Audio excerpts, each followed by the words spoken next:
Mahkamah Konstitusi telah memutuskan pemilihan kepala daerah atau pilkada serentak harus digelar sesuai jadwal yang ditetapkan dalam Undang-Undang Pilkada, yaitu 27 November 2024. Putusan tersebut dikeluarkan MK atas gugatan yang diajukan sejumlah kepala daerah.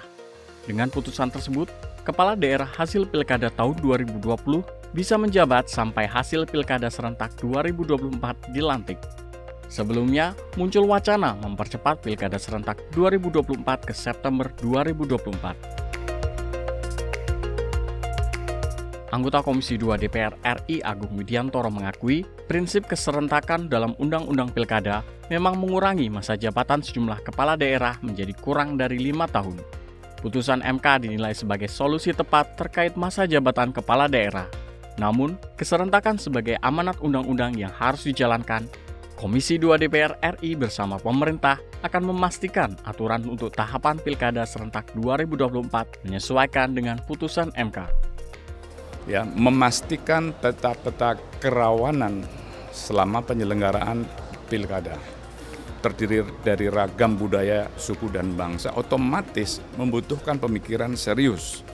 Bagaimana agar persatuan dan kesatuan tetap terjaga sehingga pilkada serentak bisa berjalan dengan aman dan lancar, menghasilkan pemimpin yang berkualitas.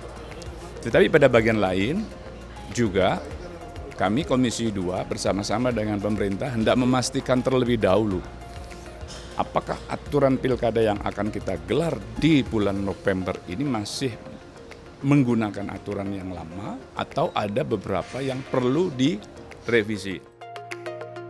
Sementara itu, Komarudin Watubun mengingatkan, pilkada memiliki kompleksitas dan kerawanan yang berbeda dengan pemilihan legislatif dan pilpres.